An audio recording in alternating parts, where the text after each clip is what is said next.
এটা হচ্ছে সেই ঐতিহ্যবাহী দলমাদল কামান। আর বিষ্ণুপুরে এসেছি তো পোড়ামাটির কিছু কালেকশন দেখবো না তা তো হতেই পারে না। তারপরে গিয়েছিলাম মা ছিন্নমস্তার কাছে প্রণাম করতে। ওখানে গিয়ে প্রণাম সেরে চলে এলাম। বাঁধটাকে একটু শেয়ার করি। আর তার সাথে দূরে কিন্তু দেখা যাচ্ছে এখানকার ঐতিহ্যবাহী মানে উদ্যান বলতে পারেন লালগড়। তো চলুন আপনাদের সাথে সেটাও শেয়ার করছি। তবে সেটা কিন্তু যে এখন মামার বাড়ি থেকে 2 দিন থাকার পরে আর কি বেরিয়ে পড়লাম। ওইদিকে মামি আর বোন দুইজনে আমাদেরকে টাটা করছিল। আর এই যে এখন গাড়িতে চেপেও পড়েছি। তো গাড়িতে চাপার পরে আর কি রাস্তাঘাট আর কি দেখতে দেখতে যাচ্ছিলাম। বেশ সুন্দর, রাস্তার দুই পাশে প্রচুর পরিমাণে চাষ হয়েছে। তো পুরোটাই সবুজে ঘেরা, সবুজে সবুজ। আর তার সাথে জানালার কাঁচটা একটু খোলা ছিল মানে গাড়ির, তো যার কারণে খুব সুন্দর হাওয়াটাও দিচ্ছিল, দারুণ। আর তারপরে মানে যখন যাচ্ছিলাম রাস্তা দিয়ে, তো রাস্তা দিয়ে যাওয়ার পথে পড়েছিল একটা নদী। নদীটাতে দেখতে অসম্ভব সুন্দর। এখানে সবাই ফটোশ্যুট করার জন্য আর কি আসেন। এছাড়াও নৌকা তো রয়েছে। তো সময় কম থাকার জন্য কয়েকটা ফটো তুলে উঠে গেলাম আবার গাড়িতে। এটা হচ্ছে দ্বারকেশ্বর নদী। তো আপনারা যারা সামনাসামনি থাকেন তারা তো অবশ্যই জানবেন। আর এইটা হচ্ছে MIT college, Mallabhum institute of technology. এই কলেজটার পাশ দিয়েই যাচ্ছিলাম আর ভাবছিলাম যে আহা কি সুন্দর দৃশ্য, দেখলেই মনটা শান্তি হয়ে যাচ্ছে, এত সুন্দর। এই জায়গাটাতেও আর কি গাড়িটা একটু আস্তে আস্তেই যাচ্ছিল বলে এই জায়গাটার ভিউটা সুন্দরভাবে আপনাদের সাথে শেয়ার করতে পারলাম। আর এই যে এখন বদ্দি বাড়ি পৌঁছে গিয়েছি, বদ্দির বাড়ি কিন্তু পৌঁছালাম। বদ্দি বাড়ি পৌঁছে একটু সামান্য আইসক্রিম আর মিষ্টি খেয়ে আবার বেরিয়ে পড়েছি দুইজনে বাইকে করে। এবার বলছি বিষ্ণুপুরে বিভিন্ন জায়গাগুলো আর কি ঘুরবো, তার কারণে এই যে আজকে এইরকমভাবেই সুন্দরভাবে সেজেছিলাম। আর একটা কথা বলি, আজকে কিন্তু এই যে মালাটার সাথে এই কানেরটা আর কি বেশ সুন্দর, দুটোই সোনারই কিন্তু ম্যাচিং হয়ে গেছিলো, খুব সুন্দর। আর আমার তো বেশ ভালো লাগছিল। তো এবার বেরিয়ে পড়লাম দুজনে এক একটা করে জায়গা দেখবো বলে ঘুরে ঘুরে। তো চলুন আপনাদের সাথেও শেয়ার করব জায়গাগুলো।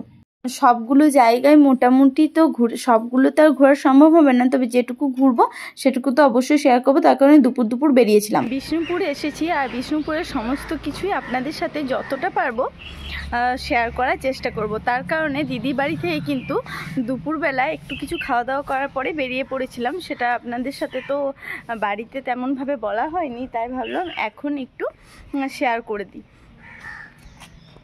আর এই যে কামানটা দেখছেন, এটা কিন্তু রাজাদের আমলে যুদ্ধ করার সময় বিশেষভাবে কাজে লাগতো। তো সেটাকে এখন সুন্দরভাবে বাঁধিয়ে রেখে দেওয়া হয়েছে এই যে।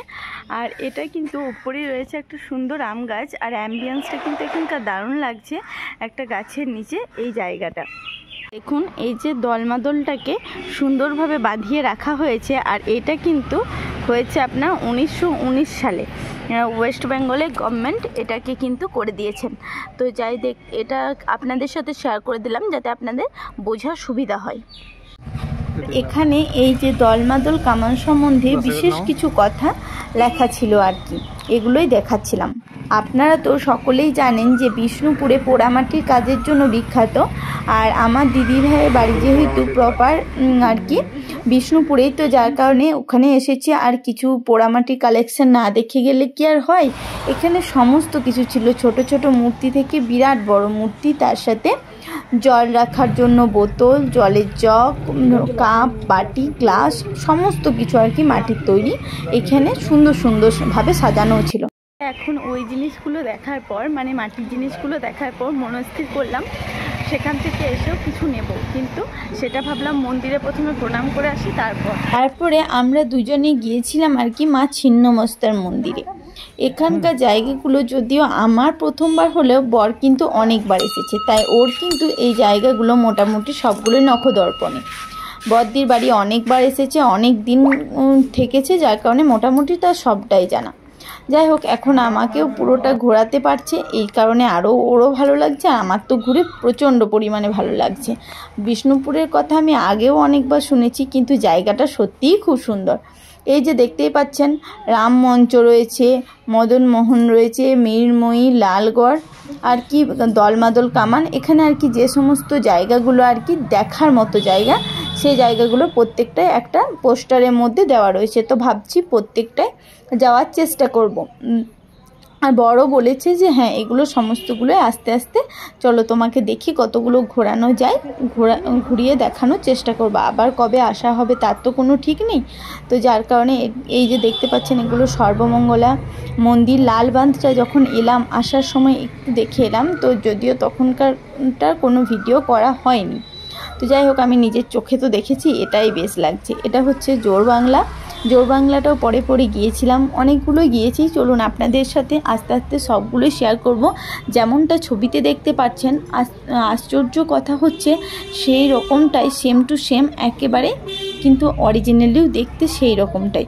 তো চলুন আবার এখান থেকে একটু বেরোনো যাক। মা ছিন্নমস্তাকে প্রণাম করে আর কি চলে গেলাম। এই যে এখন রয়েছি বিষ্ণুপুর টুরিস্ট লজের সামনে। তো চলুন আপনাদেরকে সেটা একটু দেখিয়ে দিই গাড়ি থেকে। যে এই টুরিস্ট লজটাকে দেখলেও কিন্তু বোঝা যায় যে পোড়ামাটির কাজ কতটা সুন্দর। যদিও এটা মানে ওই রকম টাইপের আদলেই করা রয়েছে, কতটা নিখুঁত কাজ সেইটা আপনারা সামনে থেকে দেখলেই বুঝতে পারবেন। আমি তো নিজের চোখে দেখলাম, দারুণ লাগছিল। আর এটা মেন রোডের একেবারে ওপরেই।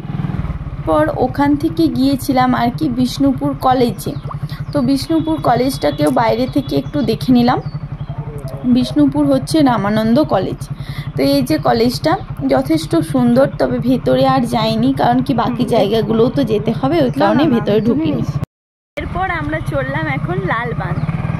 তো আমার তো খুব ভালো লাগছে। বাঁকুড়ার থেকে যদি কেউ আমার ভিডিও দেখে থাকেন তাহলে অবশ্যই আমাকে কমেন্টে জানাবেন। এই যে এখন বাইকটাকে রাখা হলো, তারপরে আর কি চললাম। লালবাঁধের বাইরেটাতেই এইরকম সুন্দর মন্দির করা আছে, দুই দিকে দুটো। তো যাই হোক, এখানে ঠাকুরদেরকে প্রণাম করে নিলাম। তারপরে আরেক দিকেও আরেকটা ছোট্ট মতো মন্দির করা আছে সুন্দর, সেই মন্দিরে গিয়েও আর কি প্রণাম দিয়ে নিলাম। এখন আমি রয়েছি লালবাঁধের সামনেটাতে। আর চলুন সামনে থেকে আপনাদের সাথে এই ঐতিহ্যবাহী লালবাঁধটাকে একটু শেয়ার করি। আর তার সাথে দূরে কিন্তু দেখা যাচ্ছে এখানকার ঐতিহ্যবাহী গ্রাম, মানে উদ্যান বলতে পারেন, লালগড়। তো চলুন আপনাদের সাথে সেটাও শেয়ার করছি, তবে সেটা কিন্তু একটু দূরে থেকে আপনাদেরকে প্লিজ একটু অ্যাডজাস্ট করে নেবেন। আর লালবাঁধটা দেখুন, দেখিয়ে দিই কতটা বড়। আমার কিন্তু এই জায়গাটা এসে কিন্তু বেশ ভালো লাগছে। মা একটা সাপ চলে গেল, দাঁড়ান আপনাদের সাথে সেটাও শেয়ার করছি সমস্ত। যে দেখতে পাচ্ছেন এটা কিন্তু পুরোটাই হচ্ছে লালবাঁধ। আর এটাই কিন্তু হচ্ছে মানে এখান থেকে এই ঘাটটা কিন্তু এখান থেকে শুরু হয়েছে, আর শেষ আপনি কিন্তু চোখে দেখে কিন্তু শেষ করতে পারবেন না। ক্যামেরাতে তো ক্যাপচার করা আমার পক্ষে তো সম্ভবই নয়। যত দূর চোখ যাচ্ছে সমস্তটাতেই কিন্তু জল আর জল। দেখতেই পাচ্ছেন কতটা দূর পর্যন্ত বিস্তৃত এই জল।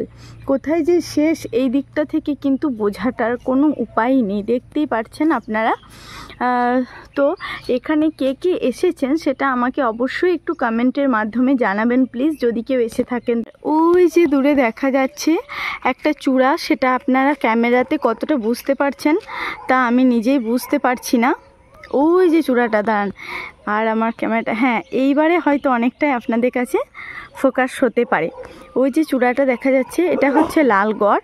এটা হচ্ছে একটা প্রাকৃতিক উদ্যান, যদিও আমার এইবারে আর যাওয়াটা মনে হয় না ওইটাতে সম্ভব হবে, কারণ কি আমরা এখানে বেশি দিন আর থাকতে পারছি না। হয়তো থাকলে ওই জায়গাটাও আপনাদের সাথে শেয়ার করতাম, পরে কখনো এলে অবশ্যই আপনাদের সাথে সেই জায়গাটাও শেয়ার করব। তো এটা হচ্ছে খুব সুন্দর একটা জায়গা, খুব সুন্দর প্রাকৃতিক পরিবেশে ভরপুর। আর মানে এখানটাতে এসে আপনার মনটা ভালো হয়ে যাবে অটোমেটিকলি। এই পার্টটা এখানেই শেষ করলাম। ভালো লাগলে লাইক কমেন্ট করবেন। দেখা হচ্ছে নেক্সট পার্টে। রাসমঞ্চ সহ বাকি মন্দিরগুলো সবগুলোই গিয়েছিলাম, সবগুলো শেয়ার করব।